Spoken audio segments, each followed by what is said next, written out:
ಎಲ್ರಿಗೂ ನಮಸ್ಕಾರ. ನಾನು ನಿಮ್ಮ ಪ್ರೀತಿ ಆರ್ಯ, ರೆಸ್ಪೆಕ್ಟಿಂಗ್ ಆರ್ಯ. ಬೆಂಗಳೂರಿಗೆ ಬಂದು ಆರಾಮಾಗಿ ಪೀಸಾಗಿ ಮಲಗಿದ್ದೆ. ನಮ್ಮ ತಾತ ಫೋನ್ ಮಾಡಿದ್ರು. ಮಲ್ಗಕ್ಕೆ ಎಲ್ಲಿ ಬಿಡ್ತಾರೆ ಗೊತ್ತಲ್ಲ, ಇರಕ್ರು ಹೆಂಗೆ ಅಂತವ. ಕಾಯಿ ಕೆಡವಿದ್ದೀನಿ, ಬಾ ಎತ್ತಾಕು ಬಾರವ ಮಗನೇ ಅಂತ ಕರೆದ್ರು. ಸೀದಾ ಹೋದೆ. ಸಿಕ್ಕಾಬಟ್ಟೆ ಕೆಲಸ ಅಂದರೆ ಕೆಲಸ. ನಮ್ಮ ತಾತನೇ ನಿಂತ್ಕೊಂಡು ಅಲ್ಲೋಗು ಇಲ್ಲೋಗು, ಅದನ್ನು ತಂಬ ಇದನ್ನು ತಗೋಬಾ, ತೊಟ್ಟಿರೋ ಹಾಕ್ಬೇಡ, ಕಿತ್ತಾಕು, ಎತ್ಕೊಂಡು ಹೋಗು.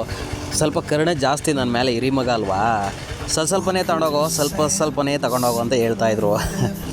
ಅಂದರೆ ಹಿರಿ ಮಗ ಅಂದರೆ ಹಿರಿ ಮೊಮ್ಮಗ. ಅದಕ್ಕೆ ಕೆಲಸ ಮಾಡ್ಬೇಕಾದ್ರೆ ಮಾಮೂಲಿ ಗೊತ್ತಲ್ಲ ರೈತರು, ನಮ್ಮ ಅಪ್ಪನ ಹಂಗೆ ಅವಾಗ ಒಂದು ದಮ್ಮು ಹಚ್ಕೊತಾ ಇರುತ್ತೆ. ತುಂಬಿಕೊಡ್ತಾ ಇತ್ತು. ತುಂಬ ಆದಮೇಲೆ ಒಂದು ಬೇಡಿ ಹಚ್ಕೊಂಡು ಬೇಡಿ ಸೇರ್ತಾ ಇದೆ. ನಮ್ಮಮ್ಮ ನೋಡ್ತಾ ಐತೆ ನನ್ನ ಮಗ ಹೆಂಗೆ ಕೆಲಸ ಮಾಡ್ತಾನೆ ಅಂತವ. ಇವರು ನಮ್ಮ ಊರಿನ ಪಕ್ಕದವರು, ಪ್ರಕಾಶಣ್ಣ ಅಂತ. ಬೆಳಗ್ಗೆನೇ ಕಾಯಿ ಕೆಡೋಕೆ ಬಂದವ್ರೆ. ಕಾಯಿ ಕೆಡವಾಯ್ತು, ಅವ್ರ ಕೆಲಸ ಮುಗೀತು, ಆರಾಮಾಗಿ ಹೋಯ್ತಾ ಅವ್ರೆ. ನನ್ನ ಮಗನೇ ಎತ್ತಾಕು ಅಂತವ. ಇವರು ನಮ್ಮ ತಾತ. ಆ್ಯಕ್ಚುಲಿ ಇವ್ರಿಗೆ ಹುಷಾರಿಲ್ಲ.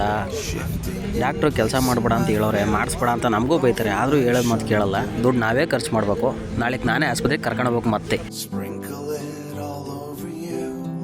ನಮ್ಮಮ್ಮ ನನ್ನ ಬೈತೈತೆ, ಹೊಶಾಳೆ ನನ್ನ ಮಗನೇ ಏನು ಕೆಲಸ ಮಾಡ್ತೀಯಾ ಅಂತವ. ಇವಿನ್ನ ಚಿಕ್ಕ ತೆಂಗಿನ ಸೊಸೆ. ಯಾವುದಾದ್ರೂ ಮರ ಹೋಗಿದ್ರೆ ಅದ್ರ ಬುಡಕ್ಕೆ ಇನ್ನೊಂದು ಗುಂಡಿ ತೆಗೆದು ಹಾಕಬೇಕು. ಇವನ್ನ ತೋಟಕ್ಕೆ ಯಾರಾದರೂ ಬರಲಿ ಕಾಯಿ ಕೆಡೋಕ್ಕೆ ಲಾಸ್ಟಿಗೆ ಎಳ್ನೀರಂತೂ ಕಿತ್ತೆ ಕೀಳ್ತಾರೆ. ಎಲ್ರಿಗೂ ಎರಡೆರಡು ಎಳ್ನೀರು ಫಿಕ್ಸು. ಸೇಮ್ ಇಲ್ಲೂ ಅದೇ ಥರ ನಡೀತಾ ಇದೆ. ತೋಟದ ಮಧ್ಯದಲ್ಲಿರೋ ನಮ್ಮ ಅಜ್ಜಿ ಮನೆ. ಊರಲ್ಲಿ ಇನ್ನೊಂದು ಮನೆ ಇದೆ, ಬಟ್ ಇದು ತೋಟದಲ್ಲಿರೋ ಮನೆ. ಊರೊಳಗಿರೋ ಮನೆಗೆ ಬರೋದೇ ಇಲ್ಲ. ತೋಟದಲ್ಲಿ ಇರ್ತೀವಿ, ನಾವು ತೋಟದಲ್ಲಿ ಇರ್ತೀವಿ. ಆವಾಗಲೇ ಬೆಂಗಳೂರಿಂದ ಬಂದ್ರೂ ಇದೊಂದು ಕಬ್ಬು ಮಾತ್ರ ನನಗೋಸ್ಕರ ಕಾಯ್ಕೊಂಡೇ ಇರುತ್ತೆ. ಯಾವಾಗ ಬಂದರೂ ಕಬ್ಬಂತೂ ಇದ್ದೇ ಇರುತ್ತೆ ಫಿಕ್ಸು. ತಿಂದೇ ತಿಂತೀನಿ. ನೆನ್ನೆ ಬೆಂಗಳೂರಿಂದ ಬಂದನೇ ಬಿಫೋರ್ ನೈಟೇ ಹೋಗ್ಬಿಟ್ಟು ಬಲೆ ಬಿಟ್ಟು ಬಂದಿದ್ದೆ. ಬಲೆ ಬಿಟ್ಟು ಬಂದು ಬೆಳಗ್ಗೆ ಅಷ್ಟೆಲ್ಲ ಕೆಲಸ ಮಾಡಿ ಮತ್ತೆ ಹೋಗಿ ನೋಡಿದ್ರೆ ಒಂದು 5-6 ಮೀನು ಬಿದ್ದಿದ್ದು. ಗೊತ್ತಲ್ಲ ಹಳ್ಳಿ ಜನ, ಹಳೆ ಚಾಳಿ ಮರೆಯೋಕ್ಕಾಗಲ್ಲ ಅಂತ. ತುಂಬ ಟೇಸ್ಟಿಯಾಗಿತ್ತು ಮಾತ್ರ.